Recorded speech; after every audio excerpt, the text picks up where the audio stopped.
picture, as you can see, was taken in a busy American city. This picture was taken at exactly the same time and at the same spot. Question: how was it done? A modern motion picture camera photographed the traffic in action, while the Daguerre camera, the great-great-granddaddy of all cameras, was used to photograph the buildings alone. The action of this camera is so slow that there isn't time for moving objects to register on the film. On the other hand, the buildings, being stationary, gradually formed a sharp, clear image. And why use the Daguerre camera? To show that any picture of America without automobiles is hopelessly out of date. Today, the automobile is part of any American scene. Every man, woman, and child in America could go riding at the same time. And if we wanted to, we could all ride in the front seat, because there is a car or a truck for every 3 persons, almost 50 million motor vehicles. How many are 50 million cars? Bumper to bumper, they would stretch around the Earth at the equator 7 times. The distance we drive our cars and trucks every day would take us on 5 daily round trips to the sun. But the real importance of the motor car is in the way it has opened up new horizons in our way of living. And that brings up a very interesting fact about 1 out of every 7 American workers. Let's see what it is about that 1 worker out of 7. 1, 2, 3, 4, 5, 6, 7. Sir, what do you do for a living? You've heard of tea testers, haven't you? Well, I'm a toot tester. Yes, this man is a toot tester. He listens to automobile horns in a factory to be sure they are tuned to the proper musical tone. If anybody should ever ask you what the proper musical tone is, it's E flat combined with G. Let's try again. Pardon us, sir, but would you tell us what business you're in? Why, certainly. I'm a farmer. And what do you grow on your farm? Well, you might say I grow automobiles because I own part of the 4 million acres of farmland used to grow raw materials for paints and lacquers and insulation used in motor cars. And you, sir, it seems that you're a miner. What do you mine? I mine automobiles. You see, it takes the miner to dig the iron and the coal and limestone for automotive steel. And then, of course, some of us dig the copper and lead and molybdenum and sulfur that go into automobiles. You might get answers like that in any crowd, anywhere, from any one of over 9 million men and women who make their living directly because of automobile transportation. That's what we mean by 1 out of 7. Let's see how many it takes to make over 9 million people. We'll begin with the city of Los Angeles, which has become our 4th largest city. Suppose every family in Los Angeles should decide for some reason to move elsewhere. Then suppose into each house left vacant, there should move a family of a worker in the automobile industry, the 1 man out of 7. Actually, Los Angeles isn't nearly big enough to hold them all, nor, for that matter, is the whole state of California. You see, there'd be the steel workers, the men who make steel for the automobile, and their families. There'd be the families of glass workers who make automobile glass. We'd have to find homes for the families of all the workers who build tires, and batteries, and parts. And we'd have to make room for the 800,000 families of the men in the big motor car and truck assembly plants. Yes, it would be moving day for 1 out of every 7 families in the United States. And we'd have to include the moving van driver and his family too. Because you see, he is one of more than 5 million drivers who drive for a living. Trucks, buses, and taxis.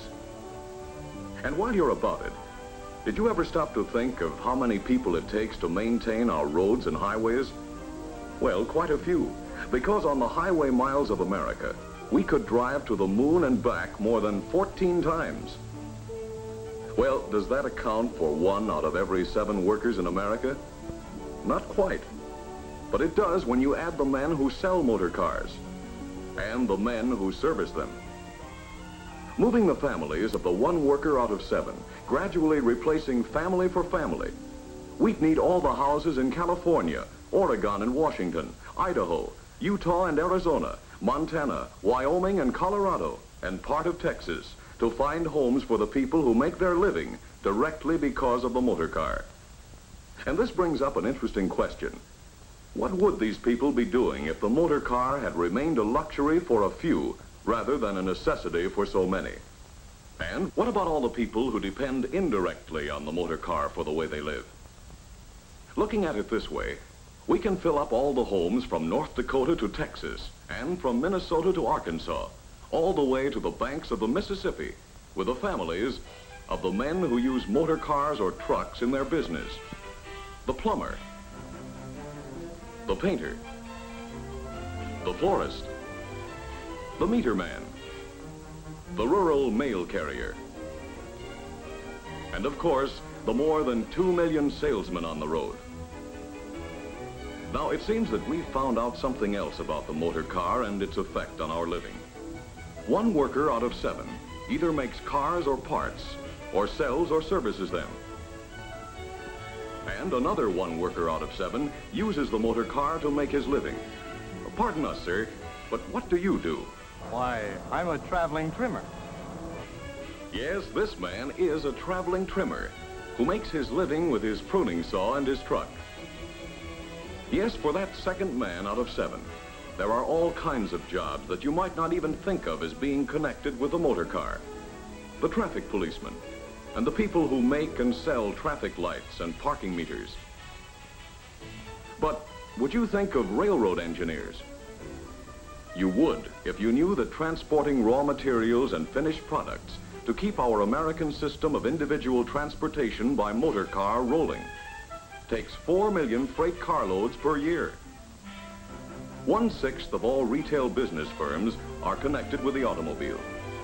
Yes, even including little Jimmy's first business venture, the motor car makes business for America. And 1 out of every 5 retail sales dollars in America changes hands because the motor car made it possible. Yes, the motor car has been a key factor in all the ways we do business in America. But it has had even greater effect on the way we live and the pleasure we get out of living.